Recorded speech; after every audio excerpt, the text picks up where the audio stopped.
Prime Minister Mark Carney would have claimed that the blind trust he set up means he doesn't own these investments in more than 500 companies, but he still owns them. The Prime Minister is facing calls to sell the contents of his blind trust after disclosures from the Ethics Commissioner show Mark Carney still owns shares, options, deferred shares, and other investments. How is it that he was telling Canadians that he only had real estate and cash when he knowingly had stock options, and other deferred benefits? Carney faced these criticisms during the spring election. At that time, he said he'd placed everything into a blind trust and didn't know what was in it anymore, adding, I own nothing but cash and personal real estate.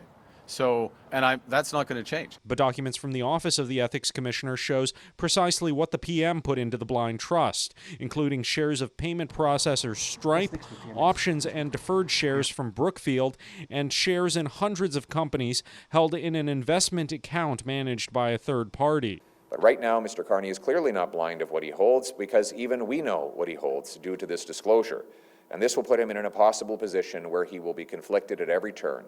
The Conservatives are demanding Carney sell everything and highlight that the Prime Minister has already been lobbied by the CEO of Brookfield Infrastructure. Democracy Watch says Canadian ethics laws have so many loopholes as to be practically ineffective. The law, called the Conflict of Interest Act, really should be called the Almost Impossible to be in a Conflict of Interest Act, because it has this huge loophole that means the law does not apply to 99% of the decisions and actions of cabinet ministers and other top government officials.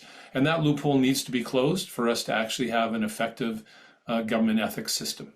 City News contacted the Prime Minister's office for a statement on this matter, but is yet to receive a response. In Ottawa, Xiaoli Li, City News.